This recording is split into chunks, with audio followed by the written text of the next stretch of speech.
Hey, what's up, guys? Welcome back to Populous Podcast. I'm Chase, I'm Charles. and today we're going to be looking into the quote unquote resignation of Bolivian President Evo Morales.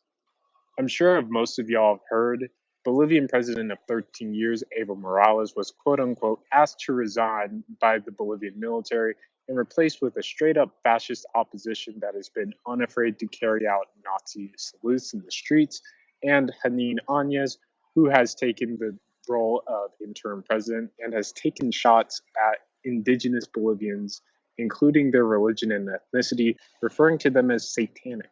All concerned news outlets have reported on this purely being a resignation with no funny business going on in the background, as if the Bolivian military merely made a friendly suggestion that he should step down. But if you know the finer details of what actually went down, with influential figures in the Movimiento al Socialismo party being assaulted, held hostage, and even having their houses ransacked, then you would very easily see that this wasn't as friendly as the mainstream media is portraying it. What's more, the media has failed to even touch on the questionable involvement of the U.S. Embassy in Bolivia. 16 audio files have been leaked, with mentions of U.S. Senators Marco Rubio, Ted Cruz, and Bob Menendez. You might be saying to yourself, now wait just a second, why would the US want anything to do with overthrowing Morales? And well, there are several reasons as to why there was US involvement. First off, possibly the most obvious reason, is the rising importance of lithium in our everyday lives. Lithium is used in phone batteries and other incredibly important items.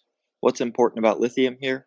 Well, Evo Morales was planning to nationalize the lithium industry to return the profits to the working class. This move would be incredibly detrimental to the US and other major powers, as Bolivia happens to be one of the world's leading exporters of lithium. ForeignPolicy.com tried to debunk the critical nature of lithium and the upheaval of the Morales administration by claiming that Bolivian lithium reserves were, quote, low quality and that Evo was actually essentially selling out to Germany and China. These are rather asinine claims, as, first of all, the US isn't exactly worried about the current state of the lithium, rather, the potential that it has. And secondly, the deals made with China and Germany were only created in order to help Bolivia industrialize their country. It was sort of like a necessary evil type situation. The second reason why there was US involvement here is that Morales has been a vehement anti imperialist critic throughout his time in office. He was going toe to toe with President Trump at UN meetings. He was not allowing US corporate takeovers of Bolivian resources, and he was opening anti imperialist military schools to combat the notorious Army School of the Americas, which has produced such infamous alumni as Panamanian dictator Manuel Noriega, Bolivian President Hugo Banzer Suarez, Ecuadorian dictator Guillermo Rodriguez, convicted war criminal and Guatemalan President Efrain Rios Montt, and former Peruvian dictator Juan Velasco Alvarado, including several generals in the Argentine military dictatorship and several key drug cartel members. Possibly the simplest of reasons the US could have had to oppose the Morales administration is the historical opposition of socialism.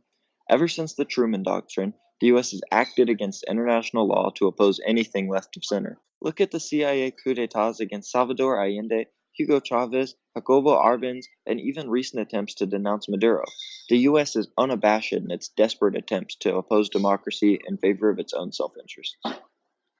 All of these reasons combined with phony cries of election fraud due to a huge uptick in votes for Morales on election night that was actually factually consistent due to rural voters, which are mostly Morales voters, coming in later due to being, well, rural, and lies spread by the American funded Organization of American States, which pushed the election fraud narrative even further.